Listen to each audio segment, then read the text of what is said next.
नमस्कार, मैं सुमेचिन आप सबका BBNL के ऑफिशियल यूट्यूब चैनल पर स्वागत करता हूँ। तो आज का जो अपना टॉपिक है वो होगा विटामिन ई। इससे जो पहले का टॉपिक था विटामिन सी और विटामिन डी, जिसके बारे में अपने संपूर्ण जानकारी ली, जिसमें अपने स्कर्वी और रिकेट्स के बारे में जानकारी ली कि स्कर्वी क्या होता है और रिकेट्स क्या होता है, दोनों के बीच में कौन से डिफरेंट है, कौन कौन सी कारण और कौन कौन से लक्षण जो अपने देखने को मिले और उनके आधार पर अपने उनका ट्रीटमेंट किया। उसी के आगे क्रम में जो आज का टॉपिक है वो विटामिन है ए। विटामिन ई को अपन एंटी स्टेरिलिटी तथा टोकोफेरोल तथा सेलेनियम की कमी से होने वाला रोग या सेलेनियम की कमी के नाम से भी जाना जाता है। विटामिन ई है, इसको tocopherol, anti sterility and selenium की कमी के नाम से भी जाना जाता है, वो है विटामिन ई। तो विटामिन ई किन कारणों से होता है, वो कारण इस प्रकार से है, जैसे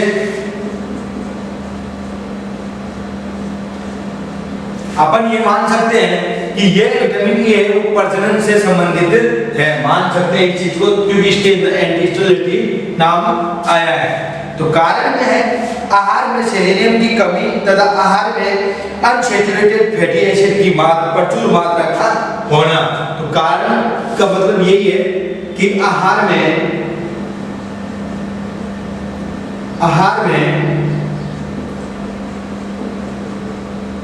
सेलेनियम की कमी, अगर आहार अब जो अपन पशु को आहार दे रहे हैं उसके अंदर अगर पशु के कंटेंट जो है सेलेनियम, अगर वो सेलेनियम उस आहार के अंदर प्रचुर मात्रा में नहीं है तो उस चीज की कमी की वजह से पशु में ये टोकोफेरोल हो सकता है। दूसरा है अनसैचुरेटेड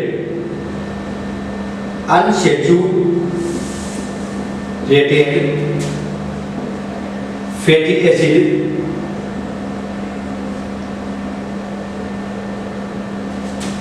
का आहार में प्रचुर मात्रा में होना। अगर ये मात्रा अगर आहार के मान ज्यादा है, जिसको अपन अनसैचुरेटेड फैटी एसिड के नाम से बोलते हैं, अगर ये आहार में बहुत ज्यादा मात्रा में है, उसकी मात्रा के लगभग ना होकर ऊपर नीचे है, उसकी वजह से भी ये पशु में जो है सेलेनियम की कमी कर देगा और ये चीजें विटामिन ई की डेफिशिएंसी के जिम्मेदार कारक बन जाएंगे। तो दो ही कारण है, जिसमें पहला कारण है कि आहार के अंदर सेलेनियम की कमी हो जाती है तथा दूसरा है वो है अनसैचुरेटेड फैटी एसिड का आहार के प्रचुर मात्रा में आहार के अंदर उपलब्ध होना। अब इसके बारे में अपन बात करेंगे इनके लक्षणों के बारे में। तो इनके बाद ये कौन से लक्षण दर्शाते हैं, वो कुछ इस प्रकार से हैं, जैसे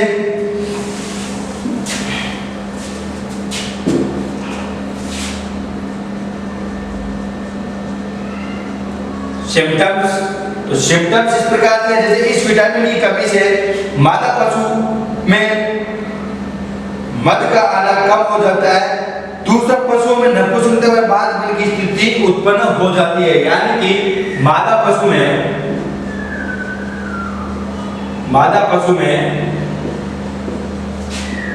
मध का नहीं आना, यानी कि जो पशु हीट में आता हो तो अगर इसकी कमी हो रही है तो वो पशु हीट में नहीं आएगा। दूसरा है कि पशुओं में नपुंसकता व बांझपन,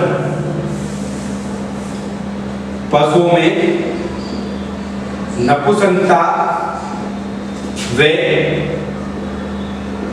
बांझपन का होना, कि अगर इस चीज की अगर विटामिन ई की कमी हो रही है तो पशु नपुंसक व बांझपन भी हो सकता है, यानी कि डायने की जो क्षमता है वो खो देगा और वहां पे पशु है जो नपुंसक बन जाएगा और वहां पे जो पशु मेल है वो नपुंसक होने के साथ में बांझपन जो फीमेल है वो बांझपन का शिकार हो सकता है, वहां पे पशु अपने बच्चों को जन्म नहीं दे पाएंगे। इसके बाद में इस विटामिन की कमी से कुछ रोग होते हैं, जैसे घोड़े व कैटल के अंदर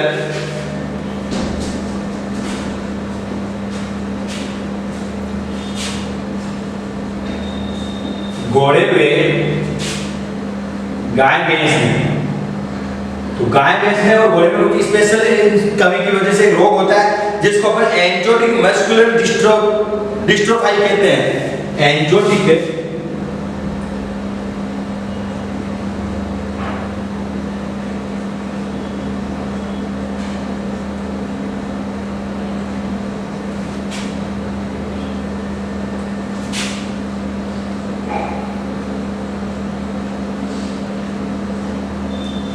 EMD एंजियोटिक मस्कुलर डिस्ट्रोफाई के नाम से अपन इसको जानते हैं, जिसमें क्या होता है कि मांसपेशियां होती है, जो मांसपेशियां हैं वो धीरे धीरे कमजोर हो जाती है। मांसपेशियों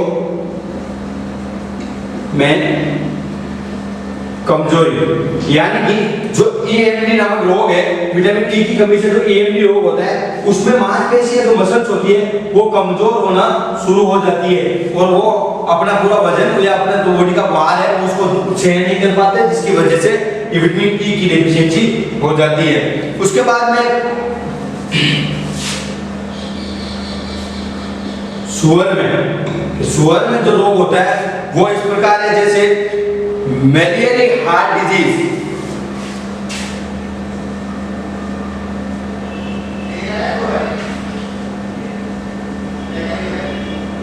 मेलियरी हार्ट डिजीज, उसके साथ में हेपेटोसिस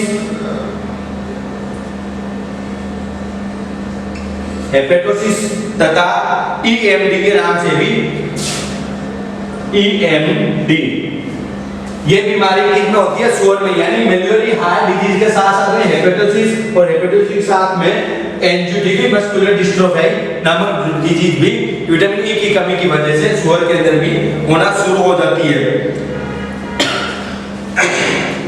इसके आगे है भेड़ के अंदर। भेड़ में वो रोग होता है जैसे white muscular disease, WMD,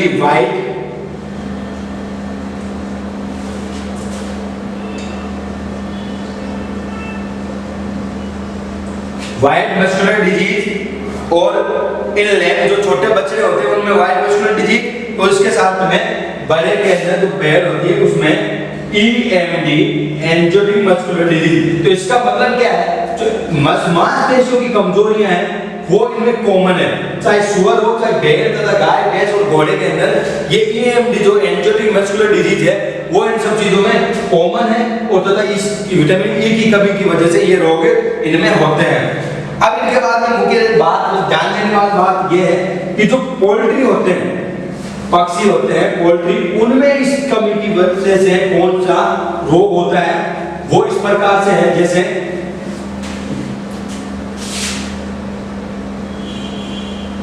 poultry के अंदर इससे क्रेजी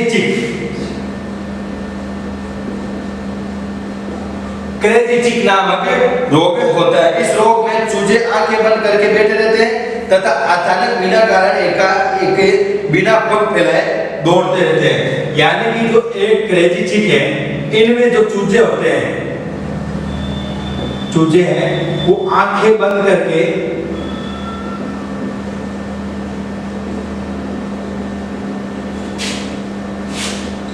बैठे रहते हैं तथा अचानक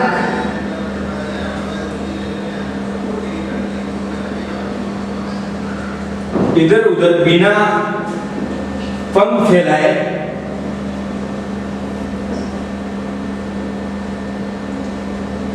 उड़ते हुए दौड़ते रहते हैं।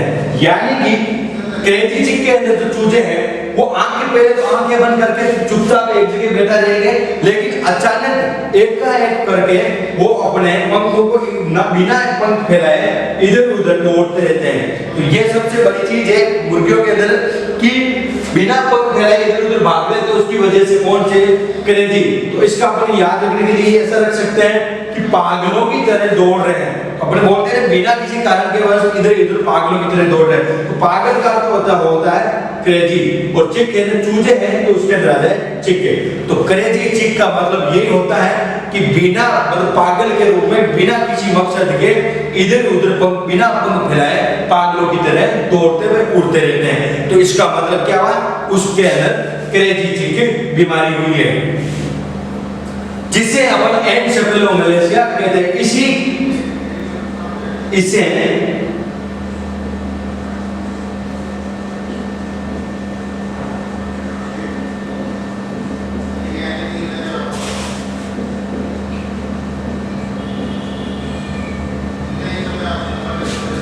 इसी क्रिया को अपन एनसेफेलोमैलेशिया कहते हैं। ये पहले भी आया हुआ था कि विटामिन ए, विटामिन के अंदर या विटामिन बी की जो पूरी पार्ट है B12 तक, उनके अंदर जब आया था तो उसके अंदर विटामिन डी की कमी या विटामिन सी की कमी, इनमें जब पक्षियों के अंदर आया था वहां पर आया था एनसेफेलोमैलेशिया।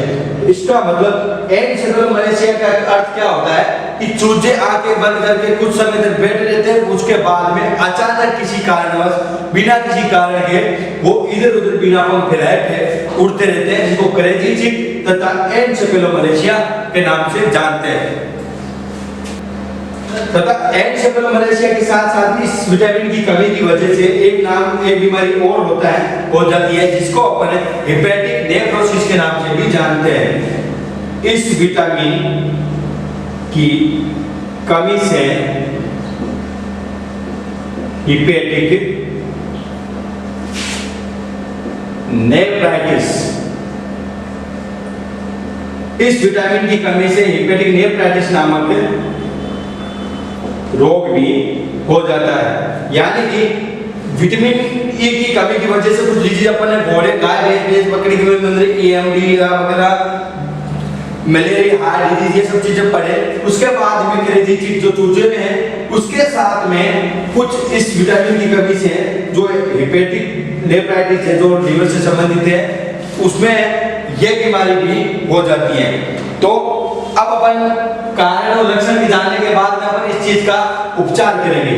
तो यानी कि जो ये विटामिन ई है, उसकी कमी कारण तो अपन ने देखा कि सेलेनियम की कमी है, तो उसकी वजह से ये हो गई, तो उसको अपने सेलेनियम की कमी के नाम से रोग से भी जाना जाता है। सेलेनियम की कमी होने के साथ में इसके अंदर लक्षण देंगे कि पशु बांझपन भी दे जाता है, नपुंसक भी हो जाता है, मध में नहीं आता और कुछ बीमारियां हो जाती है। उसके साथ में अब अपन इसका ट्रीटमेंट करेंगे। तो ट्रीटमेंट कुछ इस प्रकार से है, तो जैसे इंजेक्शन वीटासेप, इंजेक्शन वीटासेप 5 ml large animal, small animal के अंदर 2 ml, यानी कि इसकी जो डोज रेट है वो कुछ इस प्रकार के, बड़े पशुओं में 5 ml, ज्यादा छोटे पशुओं में 1 से 2 ml इंट्रा मस्कुलर जो वीटासेप इंजेक्शन आता है वो अपने को लगाना होता है। दूसरा इंजेक्शन है, वो इंजेक्शन इस प्रकार से है, यानी कि इंजेक्शन जो EMD के नाम से ही आता है, इस बीमारी एंजियोटिक मस्कुलर डिजीज के नाम से ही आता है, वो EMD इंजेक्शन है जो अपने को पशु को लगाना होता है। वो 3 ग्राम सोडियम सेलेनाइट के साथ में लगाना होता है। EMD प्लस 3 ग्राम सोडियम सेलिनेट के साथ में अपने को इसको जो है वो 2 ml पर 45 kg बॉडी वेट के हिसाब से इंट्रामस्कुलर लगाना होता है। यानी कि जो अपनी बीमारी EMD एंजियोटिक मस्कुलर डिजीज, जिसमें मांसपेशियों का कमजोर हो जाती है, वो इसी के नाम से इंजेक्शन है। उसको अपने को 3 ग्राम सोडियम सेलिनेट के साथ में 2 ml पर 45 kg बॉडी वेट के हिसाब से इंट्रामस्कुलर लगाना होता है। इसके बाद में एक इंजेक्शन और है, Vita care injection, Vita care injection Vita care है, वो 5 ml इंट्रामस्कुलर के रूप में लगता है। 5 ml इंट्रा मस्कुलर के रूप में। और जो आहार है पशु को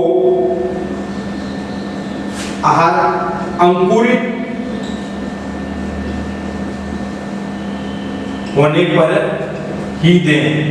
यानी कि जो अंकुरित आहार है अपना मेन कारण होगा कि पशु को जो आहार दे रहे हैं तो उसको अंकुरित होना चाहिए, यानी अंकुरित आहार पशु को देना चाहिए। तो ये था विटामिन ई के बारे में कुछ बात जानकारी, और उसके बारे में अपने पढ़ा कौन सी बीमारी होती है और बीमारी होने के बाद में कौन सा लक्षण किस प्रकार से अपने को इसका ट्रीटमेंट करने को मिलता है। अब इसके बाद में लास्ट जो आज का अपना लास्ट विटामिन डिजीज है वो है विटामिन के।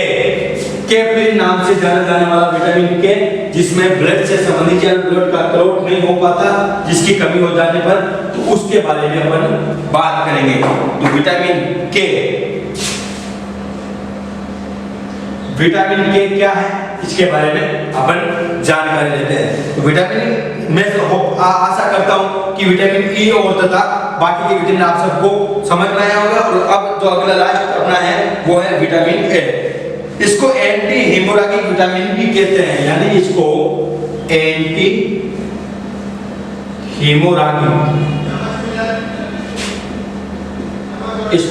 हीमोरेजिक विटामिन भी कहते हैं। इस विटामिन की कमी से रक्त का थक्का नहीं बनता, नक्सीर आने लग जाता है तथा परसों के बाद खून नहीं रुकता। यानी कि इस कारण है की वजह से, तो लक्षण और कारण यही देख सकते हैं कि लक्षण है इसकी वजह से ब्लड का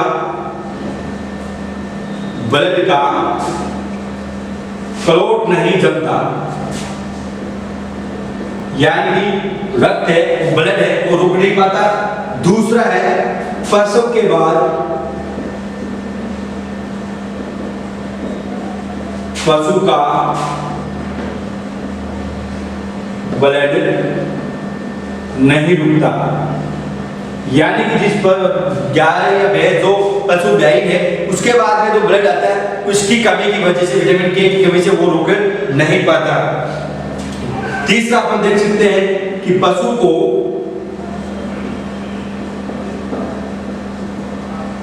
नक्सीर आने लग जाता है, यानी कि विटामिन के की कमी की वजह से जो नक्सीर है तो वो भी आना शुरू हो जाता है। इसके बाद में कि ऑब्स्ट्रक्टिव जॉन्डिस होने की संभावना, यानी कि इसको अपने जॉन्डिस डिजीज भी, जॉन्डिस रोग भी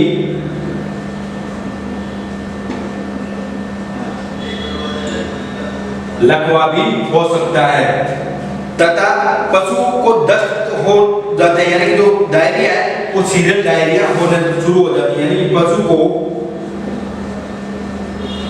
हेवी डायरिया हो जाता है। तो ये था विटामिन के बारे में कि किसकी वजह से, विटामिन के की वजह से क्या क्या प्रॉब्लम्स आती है। वो है जैसे ब्लड का क्लॉट नहीं जमता है, पशु को नक्सीर आना शुरू हो जाता है तथा प्रसव के बाद पशु का ब्लड नहीं रुक पाता तथा जॉन्डिस रोग, जो ऑब्स्ट्रक्टिव जॉन्डिस होता है वो रोग भी हो सकता है। उसके साथ पशु को हेवी डायरिया भी शुरू हो जाता है। और इसके ट्रीटमेंट के रूप में केवल इतना ही है, इंजेक्शन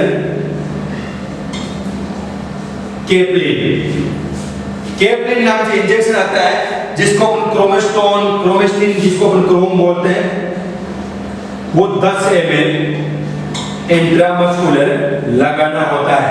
यानी कि अगर पशु को ब्लड नहीं रुक रहा है, ब्लड कंटिन्यू चल रहा है, तो उसके जगह अपन केपलिन जिसको अपन क्रोम के नाम से बोलते हैं, जिसको अपन स्ट्रेप्टोबियोन, वेट्रोपोड, क्रोमेस्टेट आदि नाम से जानते हैं, तो अपन यहाँ पे इतना ही कहेंगे क्रोम है तथा केपलिन इंजेक्शन है वो 10 ml इंट्रामस्कुलर लगा सकते हैं। तो दोस्तों अपने विटामिन की जितनी भी डिजीज है, यानी कि विटामिन की कमी से होने वाले रोग वो आज कंप्लीट हो गए, जिसमें अपने शुरुआत की थी अपन ने विटामिन ए से तथा अपन खत्म कर रहे हैं इसको विटामिन के ऊपर, जिसमें A B C D E तथा के डिजीज है आई थी।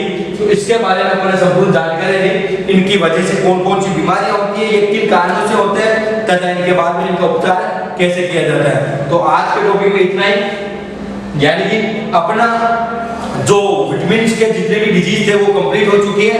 तो आज के टॉपिक में इतना ही, बात करेंगे आगे के टॉपिक में, नेक्स्ट वीडियो के अंदर अपन बात करेंगे वो है पशुओं में लवणों की कमी की वजह से होने वाले रोग। जय हिंद, जय Bharat. Click on the subscribe button to subscribe to our channel.